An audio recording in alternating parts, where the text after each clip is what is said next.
Hello students, welcome to all in section classes. हम term 2 के syllabus को and करने वाले हैं। तो अब इसी सीरीज़ में हम डिवेंचर पढ़ने वाले हैं। डिवेंचर्स बहुत इंपॉर्टेंट टॉपिक है, इस पर कम से कम 8 से 10 नंबर का क्वेश्चन बनता है आपका। तो बहुत ही अच्छा टॉपिक है और बहुत आसान टॉपिक है। ठीक है, जिन बच्चों ने शेयर्स को बहुत अच्छे से किया है तो उनके लिए कोई समस्या नहीं आने वाली इस चैप्टर में। ठीक है, तो अब हम पढ़ते हैं इसके बारे में। डिबेंचर्स मेन फीचर क्या है? एक सर्टिफिकेट होता है, डॉक्यूमेंट होता है, एक्नॉलेजमेंट होती है कि आपने हमसे लोन लिया है, मतलब कंपनी ने लोन लिया है, कंपनी ने जनरल पब्लिक से लोन लिया है। देखो, दो टाइप से पैसे इकट्ठा करती है कंपनी। पहला, शेयर इशू करें। शेयर इशू करने के बाद जो पैसा आया उससे हम क्या करेंगे? बिजनेस स्टार्ट करेंगे, तो वो एक कैपिटल होती है। लेकिन और पैसे की ज़रूरत पड़ गई तो कंपनी लोन भी ले सकती है। तो लोन को हम यहाँ पर डिबेंचर कह रहे हैं, और लोन भी हम उसी फॉर्म में रेज करते हैं जिस तरीके से शेयर इशू किए जाते हैं। ठीक है ना, तो इस चैप्टर का नाम इशू ऑफ डिबेंचर है। तो मेन फीचर ऑफ डिबेंचर हम पढ़ रहे हैं कि एक डॉक्यूमेंट होता है, सर्टिफिकेट होती है एंड एक्नॉलेजमेंट होती है कि भाई कंपनी ने हमसे लोन ले रखा है। ठीक है, इस डिबेंचर, जब हम डिबेंचर लेते हैं तो मोड और repayment of principal and interest is fixed.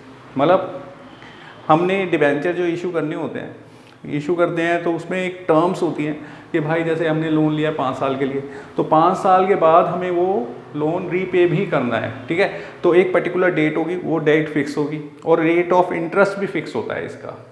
इसमें डिविडेंड नहीं मिलता, इसमें इंटरेस्ट मिला करता है। तो जो इंटरेस्ट का रेट होता है डिबेंचर के आगे लिखा होता है 9% इंटरेस्ट, 9% डिबेंचर तो 9% इंटरेस्ट रेट होगा उसका, 12% डिबेंचर तो 12% रेट ऑफ इंटरेस्ट होगा। तो इंटरेस्ट पहले से ही फिक्स होता है। ठीक है, they it is a charge on profit. ठीक है ना, तो चार्ज होगा, मतलब कंपनी को प्रॉफिट हो या लॉस हो, इंटरेस्ट तो देना ही है, तो ये चार्ज होता है। It is issue under the common seal of a company, company का स्टैंप होता है उस पर। इट मे और may not be secured, secured भी हो सकते हैं, अनसिक्योर्ड भी हो सकते हैं। ठीक है, सिक्योर्ड मतलब सिक्योर्ड होता है कि चार्ज ऑन एसेट्स होते हैं, एसेट बेचकर भी कंपनी इसकी रीपेमेंट की करेगी। It is considered external equity, ये एक्सटर्नल है, बाहर वालों से हमने लोन का पैसा लिया है, या फिर लॉन्ग टर्म बोरोइंग जो हमने हेड बैलेंस शीट बच्चों ने पढ़ी होगी, बैलेंस शीट का चैप्टर, उसमें secured loan, long term borrowing में हम डिबेंचर दिखाते हैं। ठीक है, और rate of interest and debenture इस फिक्स, ये तो हमने पहले ही डिस्कस कर लिया। तो अभी हमने पढ़ा था टर्म फर्स्ट में शेयर्स, तो शेयर्स और डिबेंचर में क्या डिफरेंस है, डिफरेंस भी देख लेते हैं। देखो, डिबेंचर और शेयर्स में क्या डिफरेंस, शेयर्स मतलब यहाँ इक्विटी शेयर्स की बात हो रही है, तो इक्विटी शेयर और डिबेंचर में क्या है? तो पार्ट ऑफ शेयर, जो इक्विटी होता है ये शेयर कैपिटल का पार्ट होता है। ठीक है ना, कैपिटल का पार्ट है ये, it is A part of share capital. जबकि डिबेंचर आर द लोन्स, ये लोन्स है, ये कंपनी के लोन्स है, और ये पार्ट ऑफ शेयर कैपिटल है। बिजनेस कर रहा है, मेन जो जिस पैसे से हम business, main course of business कर रहे हैं वो शेयर कैपिटल है। ये पैसे की जरूरत पड़ी तो हमने लोन ले लिया, तो debenture are the loans. Shares पर हमें क्या मिला करता है? डिविडेंड, शेयर्स पे लाभांश मिलता है। ठीक है ना, डिविडेंड मिलता है, जबकि यहाँ पे ब्याज मिला करता है, इंटरेस्ट मिलता है। शेयर्स पे rate of dividend is not fixed.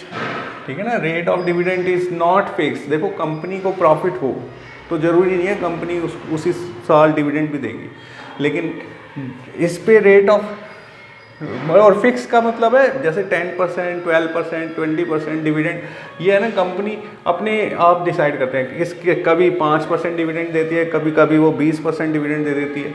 तो rate of dividend is not fix, जबकि इंटरेस्ट का रेट फिक्स होता है। ऐसे लिखा होता है 12% डिवेंचर, तो ये 12% ही इंटरेस्ट हमें, ये फिक्स है, इतना ही इंटरेस्ट हर साल देना ही देना है। ठीक है, ये सिक्योर नहीं होते हैं। ठीक है ना, शेयर्स आर नॉट सिक्योर्ड, जबकि डिबेंचर आर सिक्योर्ड। ये कि यहाँ पर हमने पढ़ा मे और मे नॉट भी सिक्योर्ड। ठीक है ना, तो कई टर्म्स में सिक्योर्ड नहीं भी होते हैं, लेकिन जनरली ऑर्डिनरी डिबेंचर्स जो हम इशू कर रहे हैं वो सिक्योर्ड ही होंगे।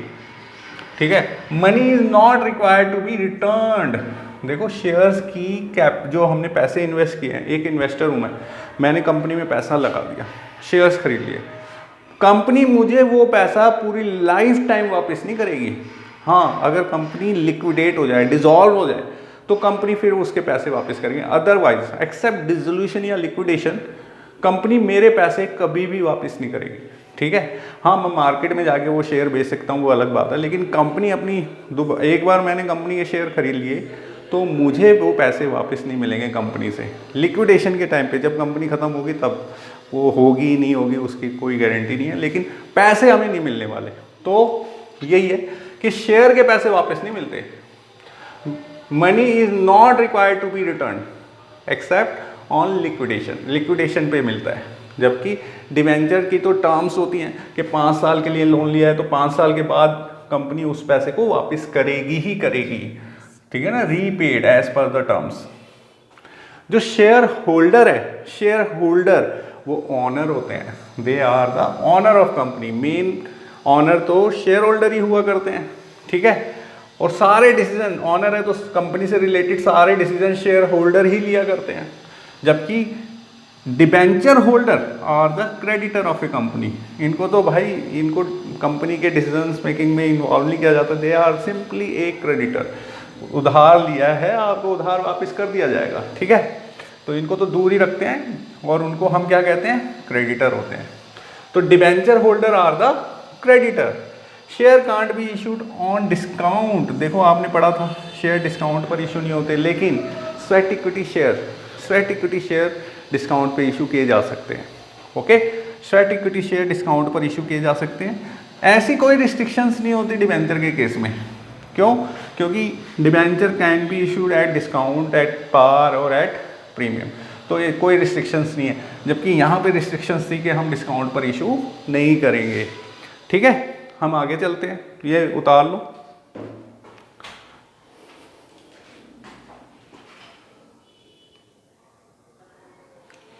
ओके, अब हम प्रैक्टिकल पे आते हैं कि कैसे हम प्रैक्टिकल करने के क्वेश्चन की। देखो एक एग्जांपल बनाते हैं, बिल्कुल वैसे ही जैसे हम करते आए हैं। शेयर्स इशू करते थे, उसमें भी हम इशू शेयर लिखते थे। यहाँ इशू करा है डिबेंचर, मान लो 10,000 डिबेंचर इशू किए हैं और ये 12% डिबेंचर है। देखो डिबेंचर के आगे रेट लिखा होता है, तो 12% डिबेंचर हमने 10,000 के शेयर डिबेंचर इशू किए हैं और एक डिबेंचर है 10 रुपये का एक। ठीक है, और हम लमसम ले रहे हैं, लमसम मतलब पूरे पैसे at the time of application ही हम पैसे ले रहे हैं, पूरे लमसम पैसे एक साथ हम लोन ले रहे हैं। ठीक है, और हम उस लोन पे 12% इंटरेस्ट देने वाले हैं। तो हम एंट्री कैसे पास करेंगे? सबसे पहली एंट्री, बैंक अकाउंट डेबिट, पैसा आ रहा है to debenture application and allotment. जब हम पूरा पैसा एक साथ ले लेते हैं तो उसे हम लिखते हैं bank to debenture application and allotment. मतलब अलॉट भी हम एप्लीकेशन के टाइम पर ही करेंगे। हम लिखेंगे बीइंग मनी रिसीव।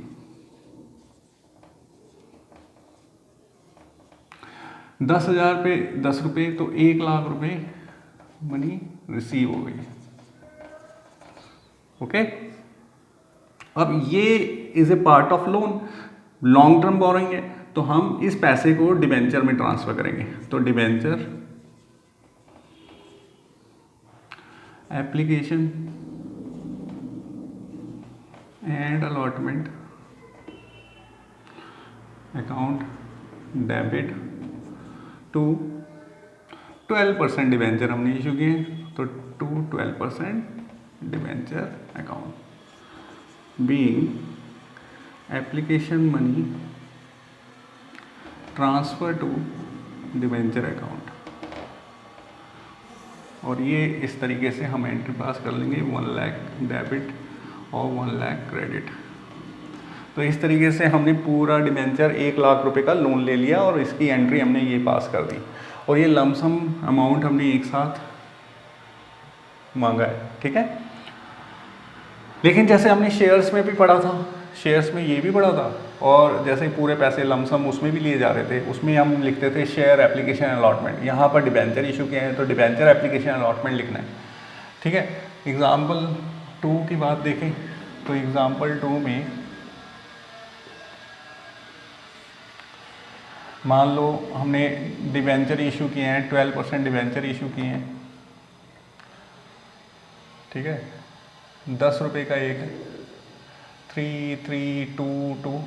तो ये पहला जो होता है एप्लीकेशन मनी होता है। दूसरा हमें उसे कहते हैं अलॉटमेंट मनी।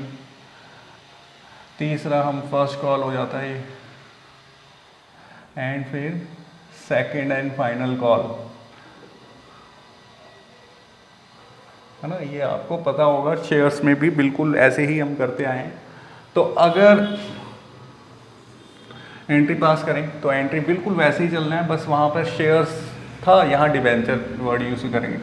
तो पहली entry bank account debit to debenture application account, ये एप्लीकेशन है, इन शॉर्ट लिख रहा हूँ मैं।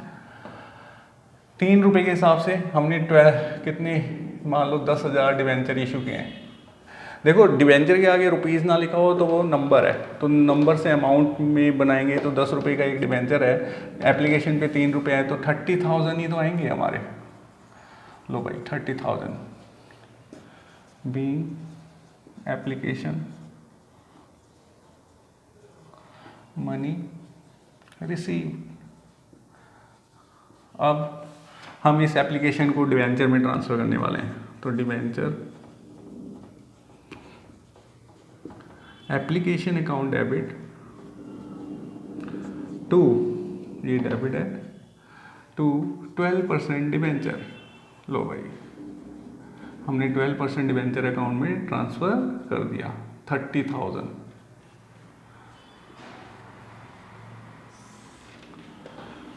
ये एप्लीकेशन की 2 एंट्री होती है, पहले रिसीव करा, फिर हमने उस पैसे को डिबेंचर अकाउंट में ट्रांसफ़र कर दिया 12% डिबेंचर अकाउंट में, ये long term borrowing balance sheet में चला जाएगा। ओके, फिर अलॉटमेंट करते हैं। तो अब यहाँ पे ड्यू पहले होगा, debenture allotment account debit to 12% debenture account being allotment due, है ना। अलॉटमेंट ड्यू कर दो, ये 3 रुपये की अलॉटमेंट, तो 30,000 से अलॉटमेंट ड्यू होगा।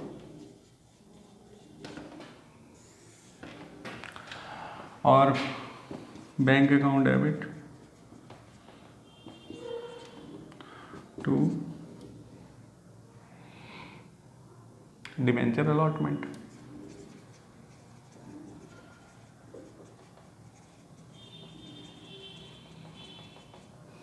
बीइंग मनी रिसीव,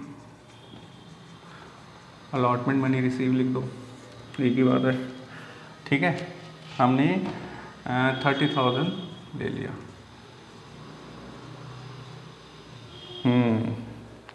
अब अलॉटमेंट हो गया, अब फर्स्ट कॉल ड्यू करेंगे।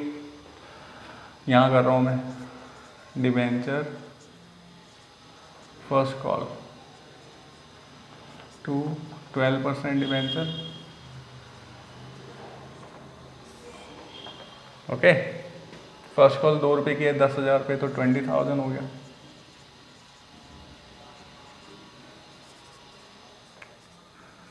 Bank account debit to debenture first call 20,000। फिर ऐसे ही second and final call due करेंगे।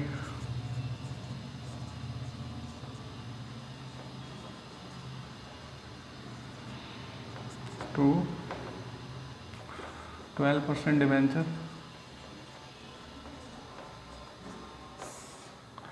वो भी 20,000। फिर बैंक में पैसे आ जाएंगे, bank account debit to second and final call, कितने रुपए, 20,000। तो इस तरीके से हमने एट पार पे, दिस इज एट पार, हमने एट पार पर डिबेंचर इशू करना सीखा। ये सारी एंट्री हमने पूरे क्वेश्चन बनाया और उसकी सारी एंट्री हमने पास कर दी। ठीक है, मान लो डिबेंचर पे तो कोई रिस्ट्रिक्शंस नहीं होती, वो इशूड एट डिस्काउंट भी हो सकता है और एट प्रीमियम भी हो सकता है। ठीक है, तो अगर वो किस पर हो, अगर वो हो डिस्काउंट पर, ठीक है, मान लो क्वेश्चन एग्जाम्पल 3 की बात करें, इशूड एट डिस्काउंट। मैं सेम क्वेश्चन बनाता हूँ और फिर देखते हैं। जैसे शेयर इशू किए 12% डिवेंचर 10,000 वाले, 10 रुपये का एक है, लेकिन मार्केट में 1 रुपये डिस्काउंट पर बेचेंगे और पैसे ऐसे मांगे थे ना 3, 3, 2, 2, तो अलॉटमेंट के पास डिस्काउंट होगा। If there is no information तो हमेशा डिस्काउंट किस पे देना है, अलॉटमेंट के टाइम पर। तो अगर हम एंट्री ये करें तो देखो इसके साथ में ये पहली एंट्री तो इस वाले में भी सेम होगी और ये भी सेम, मतलब bank to debenture application to 12% debenture. Allotment के टाइम पर डिस्काउंट दिखाना है तो अलॉटमेंट की एंट्री दिखा रहा हूं मैं। तो debenture allotment account debit discount on issue of debenture account debit to 12% debenture. अब इसमें ऐसे एंट्री पास करनी है। अब अमाउंट कितना आएगा, अमाउंट देखो फेस वैल्यू तो 3 रुपये, तो फेस वैल्यू तो 12% डिवेंचर में आएगा, 10,000 पे 3 रुपये फेस वैल्यू, तो 30,000 तो यहाँ आ जाएगा। 1 रुपये डिस्काउंट है तो 10,000 पे 1 रुपया तो 10,000 और 20,000 मांगे अलॉटमेंट पे। तो बैंक में आफ्टर डिस्काउंट पैसा रिसीव होगा, तो ये बैंक वाली entry, bank account debit to debenture allotment account.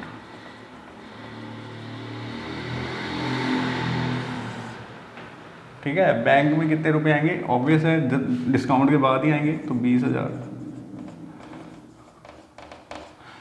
अब फर्स्ट कॉल 2 रुपये की है तो फर्स्ट कॉल वाली यही entry, debenture first call to 12% debenture, bank account debit to debenture first call. फिर फाइनल कॉल की entry, final call account debit to 12% debenture और bank to final call account. तो ये इशूड एट डिस्काउंट से related entry मैंने कर दी, बाकी की सारी सेम एंट्री है ना, बाकी सारी सेम एंट्री है। ये डिस्काउंट के टाइम पर, अलॉटमेंट के टाइम पर जो चेंज आएगा वो मैंने बताया। ठीक है, उतार लो इनको। अब मैं कराने वाला हूँ एट प्रीमियम, तो मैं यही साइड मिटाकर एट प्रीमियम करा रहा हूँ। वीडियो पॉज करके उतार लिया करो और फिर नेक्स्ट एग्जाम्पल पे जाना है। जैसे एग्जाम्पल 3 हो गया, अब यहाँ पॉज कर लो, उतारो, और अब मैं एग्जाम्पल 4 बना रहा हूँ। ठीक है,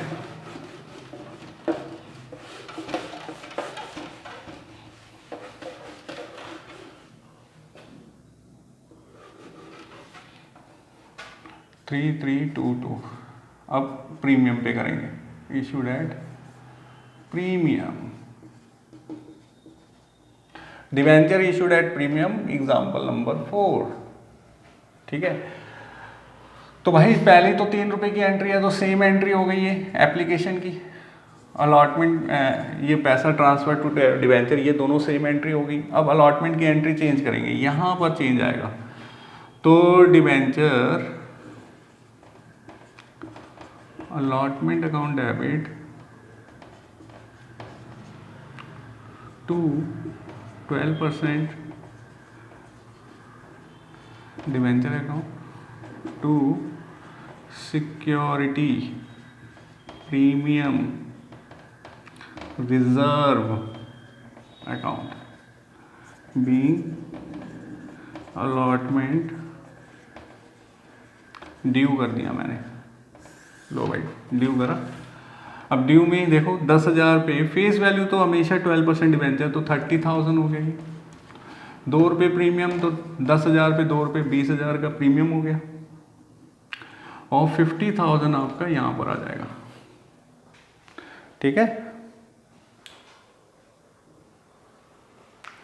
ओके, अब बैंक में कितने रुपए आएंगे? ऑब्वियस है, विद प्रीमियम आएंगे। पैसे मांगे तो एक्स्ट्रा पैसे मांगे तो बैंक में ही आएंगे। To debenture allotment account, being allotment money receive,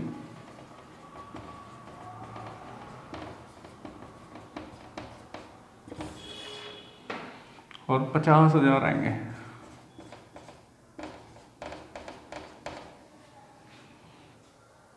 ठीक है, अब अलॉटमेंट की भी एंट्री होगी। फर्स्ट कॉल की वही एंट्री बन जाएगी, debenture first call to debenture account, bank account to debenture first call account.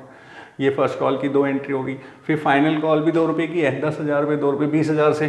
Second and final call to 12% debenture और bank account to second and final call. तो इस तरीके से हमने सारे केसेस देख लिए, issued at par, at a discount and at a premium. तो ये 3 तरीके से हमने कवर किया है। अब आगे चलते हैं।